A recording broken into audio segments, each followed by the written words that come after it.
7, 6, Hey guys, this is 5, John, and I'm playing the Hourly 4, Bullet Arena on 3, lichess.org. 2, We're about to take 1, off here with plenty 0. of good players in the mix, it looks like. 24, 2200s, and I'm playing Horowitz in the first game. I really want to win this one because this guy's really fast, and I think he's going to be my main competitor in the tournament, so hence I would very much like to eliminate him as a threat early on. So let's do this. Just played a standard game with this, and my opponent played knight b1. But this player plays the knight to e2 instead. So this will be interesting to see how this turns out. Take, okay. Let's go g5. Why not? And then maybe play for h5. And see if we can get some sort of swap going down the file. I'm going to send the knight over to... that probably wasn't such a good move. Okay, I'm going to take and try to invade down the file. Yeah, that's going to entice his rook over to g1. Hard to say who's better. I think, let's go rook here. Maybe I can trade one pair of rooks. That might not be a bad idea. Let's come in this way. Okay, so we're a little ahead on time for the moment. I really want to get my pieces working together. And I feel like I need to play f5 in order to do that. So we'll play that. Let's go here. We'll bring this up. So try to induce a trade. And then probably g4 to come. So now we've got a pass pawn at long last. What's he going to do, though? Ooh, he dropped a piece. That's what he's going to do. Okay, let's come here. But like I said, you got to watch that speed. Because he is speedy. Give a check and then push this next move. Let's bring the rook here. Attack. Let's come here. Trying to blockade his pawns. And that's checkmate. Okay. All right, so we get the mate when he moved the bishop. And how many players we got in here? Where's the first page? I'm not on the first page. But a bunch of people tied with 2 points. Okay, dark b1 is the next opponent. Let's take here. Usually they play queen takes, and if he takes d4, I'll play knight c3. That looks like it just drops a pawn. I have to disrupt my castling, but I think it's worth it. Let's go bishop g5 and try to disrupt his castling. He can recover his pawn with knight takes e5. This looks incredibly risky, doesn't it? Let's go here. Now we're threatening stuff like rook d1, pinning the knight. Depends if I have time to do it. Let's see. I think maybe, let's go here, actually. So threaten this and also threaten e7. We're coming down pretty hard on that point.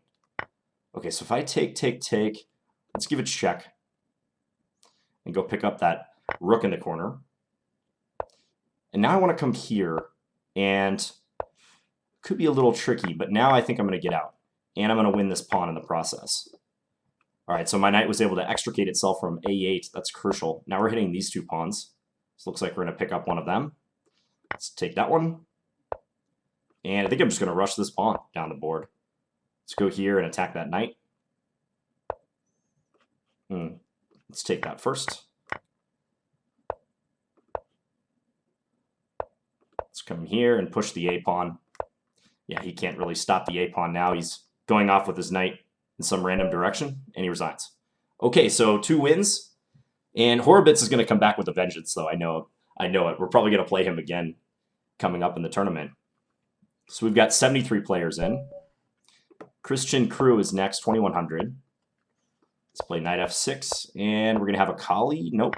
We're going to transpose to a Panov-Botvinnik variation. I'll play bishop g4. I like this line against the Panov. Bishop e3 is kind of passive. I'm not sure about that decision. Let's go here and try to preempt white playing b4. That's the whole idea. So they're going to try to get rid of the pin like this. But I can take that guy now. I don't think queen a4 is dangerous. I just play the knight back to c6. So that also is not dangerous because the rook is under attack. Like now we can just do a block with the bishop. And I'm happy to trade the queens because we're going to get that. He can take g7, but rook g8, and that's fine. Okay, let's just play bishop f6 and attack his bishop. He can check on b5, but we have this, so we don't lose the bishop on h1. Now I'm just going to play king e7 and bring the other rook over to d8, and it's going to be a rook trade and a win. Yeah, bishop e3 is too defensive in that position. White can't play that. The critical line is actually c takes d5, knight takes d5, and then queen b3. It leads to a long forcing variation, resulting in an endgame, oftentimes. Trafalgar 1809 is the next opponent. I'm not berserking. I just want to see how this plays out at the outset. I don't think I'll need to berserk yet. Okay, white is pretty happy when black takes on c3 voluntarily. That kind of looks like he slipped a little bit with the g6 move. Looks like he was trying to play h6 instead, because now he's really weakened his dark squares. Maybe knight e4 could be played. I probably should take a measure against that, but I don't think he's going to do it. So let's just do this. And now I'm going to play, let's cover the b4 square so he can't go check first. But now I'm going to play h4, h5 and try to open up the position. And we'll see what happens. This looks pretty good. Oh, I'm just going to take and try to rip this open. Take g6 with the bishop. We've got massive pieces coming in. You can take here, and now rook h8 is coming next, and his rook is hanging on e8. I don't think there's anything he can do about this. He can give a check on d3, that's it. Let's just come here. Avoid all the checks. We don't even need to take that knight. This is just checkmate.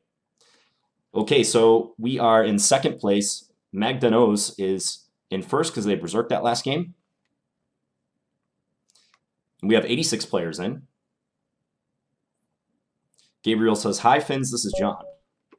All right, Rels is the next opponent, 2293. We'll play our usual setup. White's just kind of choosing something fairly passive. Maybe they like this way because they can play fast. I don't know. Let's go here and maybe bishop a3. He's probably going to play pawn a3 to stop that. Let's just castle now. This setup looks a little strange for white. I think they would prefer to have the bishop fianchettoed on g2. But we'll see. Okay, we'll come back here. Playing e5 would be a big mistake because the queen would be hanging. So let's do this. And see if they want to swap. They do not. Okay, I guess we'll swap for them then. And then maybe bring about pressure on e4. Maybe I can play rook takes d1 and grab the e4 pawn. Oh, they're going to do that first. Okay, sneaky move. I'm going to come here and guard g7. They were trying to set up threats there. So let's come here. And maybe I can get knight a4 in if they let me. All right, we got that in. That's helpful. So now we're going to pick up the bishop pair. And let's see. Kind of want to come in with my bishop somehow, but yeah, he's kicking me back a little bit. All right, so we're going to get a trade, and then I'm going to play rook d5. I'm down on time, so I got to hurry up. Rook d3, perhaps? Queen d5 coming? Yeah, now we win the e5 pawn, so that's crucial. Go take that guy. Come here. Hard for him to develop. Let's just do this and gain a little space on the king side, bring up the king a bit. Let's come here, threatening mate. Let's do this. I guess I'll do this and see what happens. Maybe offer a trade. Time getting low, though. Time is ticking down.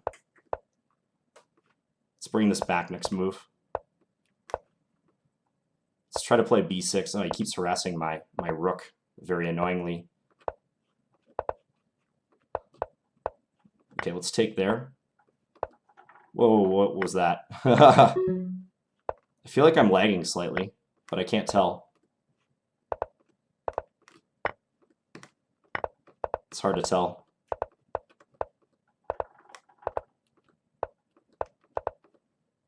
All right, I think I won that on time. Maybe not. I thought my move was not registering for a second, but maybe it's okay. All right, so we win that game. That's important. I saw I was down about, I don't know, maybe 8 to 10 seconds or something in the middle game, and I had a good position, but I had to start moving quickly. So who we got here? I'm in first place with 16 points still. Pablo is my next opponent. Not going to berserk this one. I think it's unnecessary. We're going to have a Slav. Yeah, let's take on c4. Make it a proper Slav.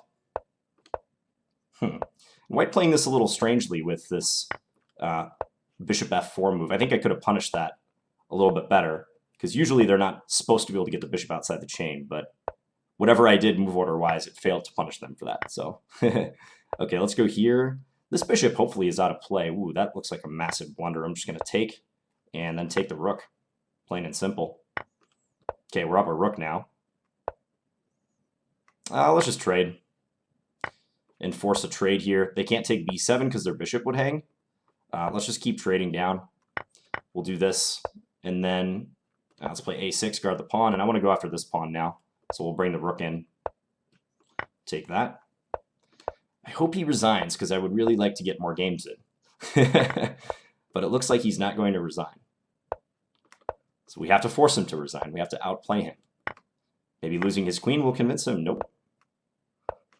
Okay.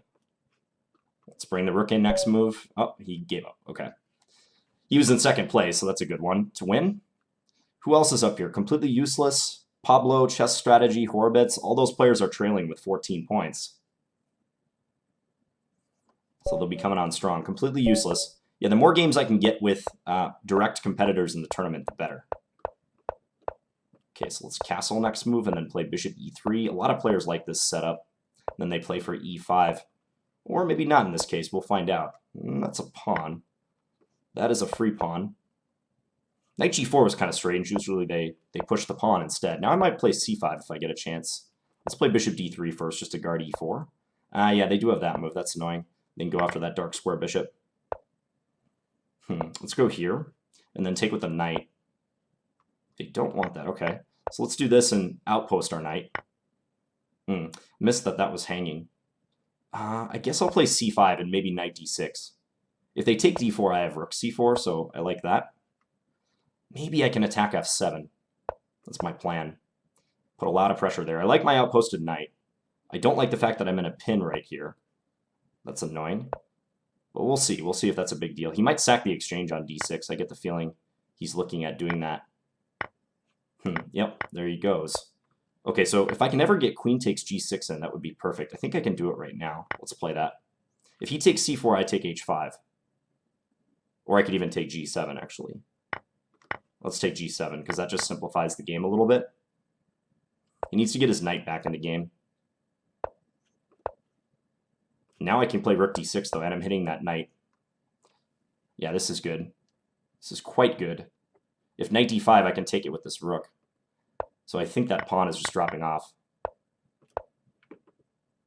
Yeah, now we're going to pick up material. And he has no time.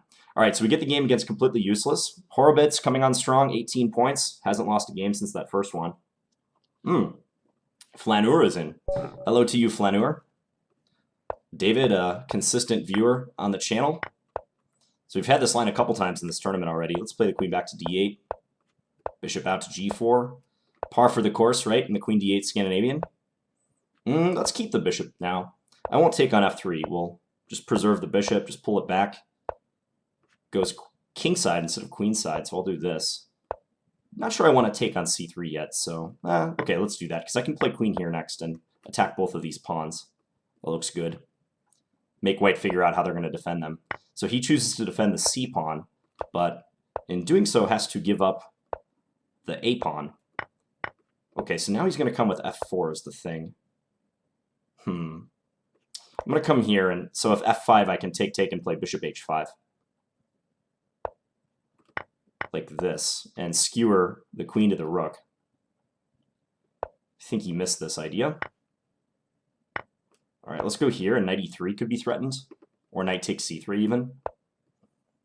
Let's come here, just activate that rook. He's got two bishops, so I have to be kind of careful, but I think check and then pick up this pawn is good now. All right, he's just going to offer a trade of queens. That's fine by me. Let's check again. Now we threaten the bishop. Let's just put a stop to this bishop getting out. He wants to get it into the action. Let's come here, invade. Give a check. Okay, so we're on our way to converting this, it looks to me. Time will be a factor, no doubt. Let's come here. I'm actually gonna, I might sack the exchange. Yeah, let's just do this, because this looks pretty simple. Then start pushing. Let's come here. Oops. Hit my mic. Sorry about that. Okay, so he's going to be hard-pressed to defend. I'm going to get a bunch of pawns. So now I'm just going to push my h-pawn next, because I don't see how he stops that. Yeah, and he lost on time. Okay, so we have 28 points, 6 points ahead of Horowitz. Zik is doing well, has a perfect score. Flaneur also. Chess strategy 2367.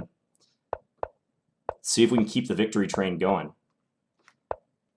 That's kind of an odd way to develop your position. Maybe I can sneak in a quick knight b4, because how does he defend this? It's a mystery. He's got to move his queen. I'll come back here. Bishop here. Let's go here. I could play knight c2 maybe, but I'll keep that in reserve. He's going to play his bishop out now. Yep. I always have knight d3 if I want it. Knight d3 could be a good move. Maybe I'll play that. Yeah, let's just do that, because I think it could be helpful to get that bishop. Let's play here and pin him. Probably queen h4 will be played. No, I guess not. Keep him worrying about that pin constantly. Okay, let's come here and try to induce this trade. Invade. He's up a little bit of time, but my position is excellent, so I'm okay with that. I can go after the b2 pawn by taking on d3 and then taking b2 if I want. And that's probably a good plan, actually, because maybe I can double up my rooks on the second rank, so I'll do it. All right, now I'm going to maneuver my knight and try to get it to g6. Ooh, now knight h4 is a threat. He's got to watch out. Actually, probably has to play the queen back to h3, or that, which looks very passive. Yeah, he's not happy about this turn of developments. Let's go here. We're really hounding that rook. And if the rook moves, we get in rook c2. And now everything is coming in. Bishop f3 is forced, and I think here is going to turn the screws. We're attacking this and this. Yeah, we've got all our pieces operating at maximum effectiveness, so this is going to be deadly. Okay, we don't even have to take the rook. It's going to be checkmate next move. Okay, so pretty good game right there, I think. Yeah, after we got in knight b4 in the opening and take on c2, he didn't really stand a chance in that one. His position was uncoordinated and he was down a pawn. So, hello, Joazino. How you doing? Guess you can't hear me, so if you watch this on the video, hello to you. Luminosity is the next opponent. And let's see what to do. Okay, I guess we're going to get a mainline Slav or semi-Slav. And he plays that move. That's known to be a slight mistake because of queen b3, attacking this and this. Now, I've had a lot of games where they play queen b6, and now knight takes d5 on the next move is good. That move is supposed to be bad because of e4, I believe. And this looks kind of weird, but I'm getting my bishop to b5. I want to get the move order right, though. I think it's this first. And, yeah, he gets mated on f7. So he had to play pawn e6 or bishop e6 there, but that line is bad, trust me. You can look that up if you're really curious. So Pablo is next again. So let's play the bishop out to f5. You're seeing in a lot of these systems, I like to play the bishop to f5 just outside the pawn chain. I'm a big believer in that. I think if you have the opportunity to do that in the d-pawn opening, you should take it. So that's why I'm playing it that way. All right, let's go for c5 and then rook c8. Maybe expand on the queen side. I don't see why not. He's voluntarily moving the bishop back to g3, and that's a pretty odd move right there, king f1. Kind of looks like a mouse slip. Again, he takes this way. Was this the same player who did that earlier? I think that capture is perhaps inferior. Let's see if he takes d5 and allows bishop d3. He does. That was kind of a trap I was trying to set up when I played c4. This guy doesn't like to resign, though, so we're going to have to win this. Let's go here and attack these pawns. Barrel through with the pawns.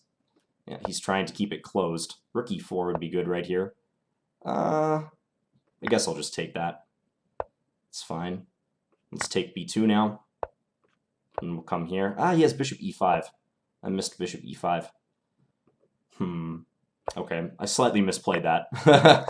But I'm up a lot of material, so hopefully it doesn't matter too much. Let's offer the trade of the bishops. Let's come here. I want to play rook e8, but I was worried about bishop d5 a little bit.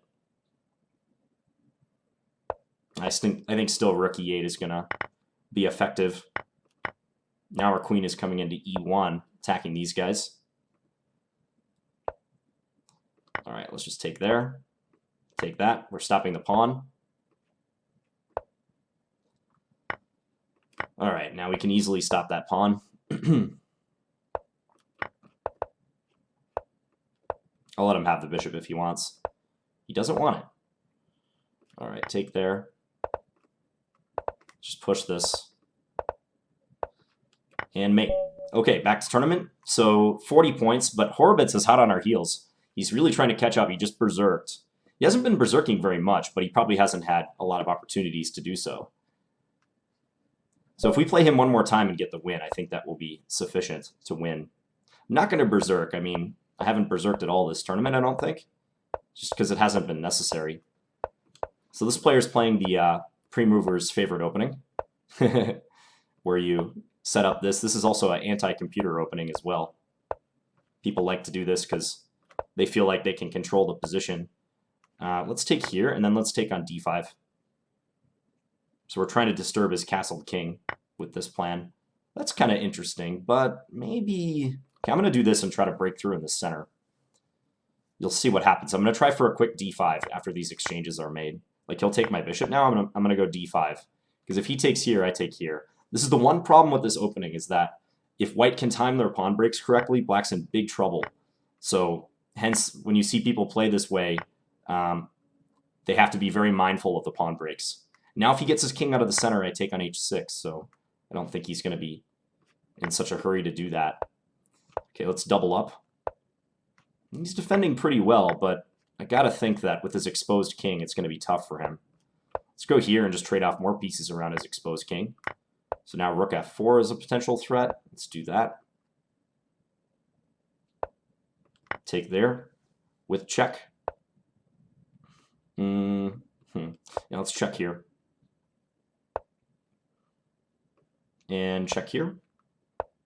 Check there. If he goes to a7, we take on c7, so he can't do that. Okay, let's take that dangerous pawn. That was the one thing that was somewhat bothering me in the position, so that's fine. Let's push a4, just make sure there's no back rank issues ever. Now he's got a pretty safe king position, but we're up a couple pawns, and he's just going to move back and forth. Don't know about that strategy. I'll avoid the rook trade, although that would have been completely winning as well. Okay, now we can force the rook trade. All right, we win. So 44 points, and Horowitz took a draw, it looks like. Yeah, so he didn't get the full point on that one, but he comes right back with a berserk victory.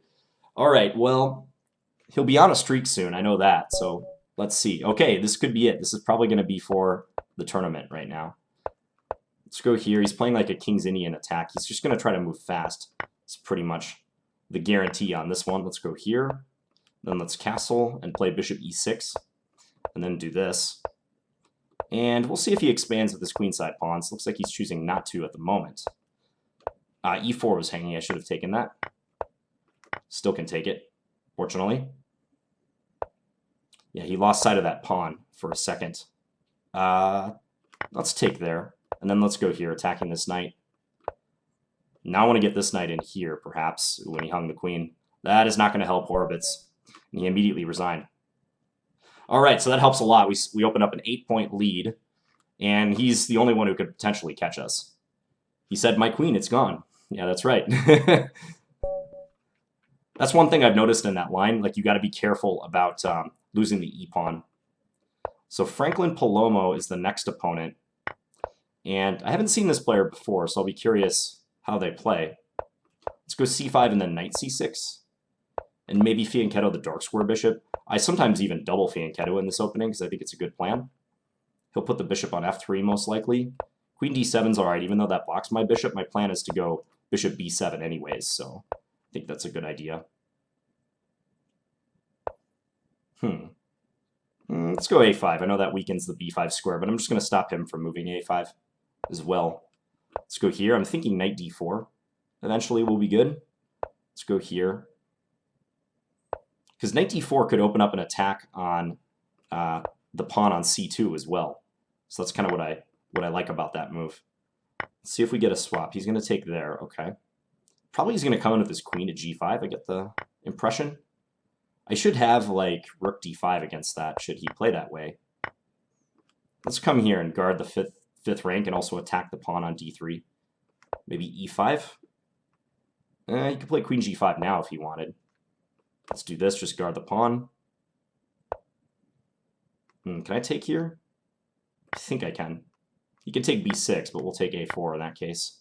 But I really got to watch out for queen g5, or that move. Oh, this could get ugly. Yeah, now I got to watch myself closely. All right, I'm going to come here. He can give me a check on g5. I don't know. I think I should be okay with a draw. He's going to go for the win. Can I do this? I think that might work. Oh, no, it doesn't quite work. He can take on d8. And then trade. He didn't notice it. Okay. Well, maybe we can get something going here. Let's do this and offer a trade of the rooks. Ooh, he hung it. He hung that. But I have no time. Take. Push the pawn. What's he going to do now? Ooh, check. We're winning. He's going to block with his queen, and that's mate in a couple. All right, so we get the victory there. That was crucial, just as time expires as well. All right, well, I think even if we had lost that tournament, or that game, it wouldn't have mattered. So we win the tournament. A berserkless tournament, but I passed up a couple early opportunities to berserk, and it worked out that way. It worked out pretty well. Let's take a look at the stats just out of curiosity. Average rating 2162, 14 games played. Yeah, and those 2 victories against Horobets turned out to be crucial. So, good tournament, and I hope you guys enjoyed this one. I'll be back again tomorrow with another video. As always, thanks for watching, guys. Bye.